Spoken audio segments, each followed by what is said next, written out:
לפני כ4 שנים גמלה החלטה בליבו של הרב אברהם שלמה שוקרון להקים שיעור שינגיש את התלמוד הבבלי לכל דורש, אבל בקצב מתון יותר של עמוד ליום עם הסקת מסקנות הלכתיות. ביני עמודה. ואז באה מגפת הקורונה. אנשים הסתגרו בבית, ומתוך 18 לומדים קבועים היו ערבים שהגיעו רק משתתף אחד או שניים. למרות זאת, הרב המשיך לקיים את השיעורים בזום וגם תחת כיפת השמיים, וכך סיימו את מסכת ברכות, שבת ועירובין, והיום הם אוחזים בשליש האחרון של מסכת פסחים. כבר 4 שנים אנחנו לומדים במסגרת העמוד היומי. הרב שוקרון מלמד אותנו עם הרבה סבלנות, שורה.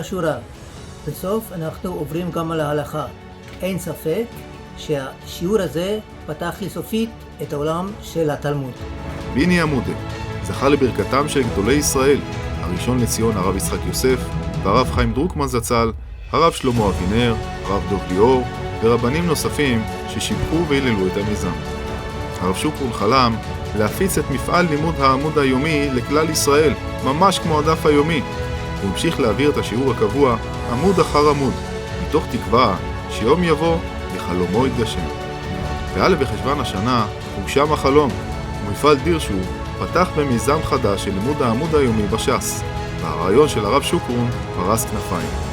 הרב לא שקט וחשק בעוד מפעל תורני לתינוקות של בית רבן בהקניית המסכתות שאינם נלמדות במוסדות החינוך, כסדר זרעים, טהרות וקודשים.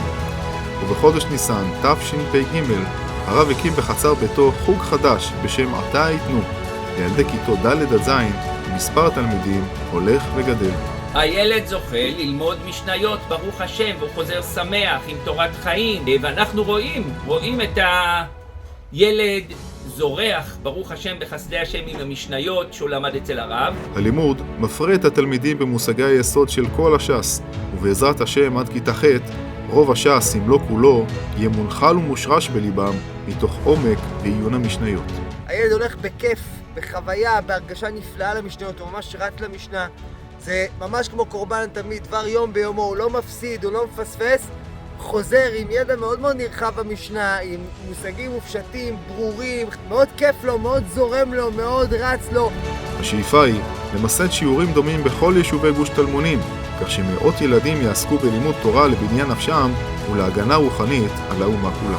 לאחרונה הוקם מיזם חדש בהובלת הרב, בעוז ובאור נלך, לעילוי נשמתם של 3 הקדושים, תושבי היישוב נריה שנפלו במלחמה, אוריה מש, נריה אהרון אגרי ובועז מנשה יוגב, השם ייקום דמם.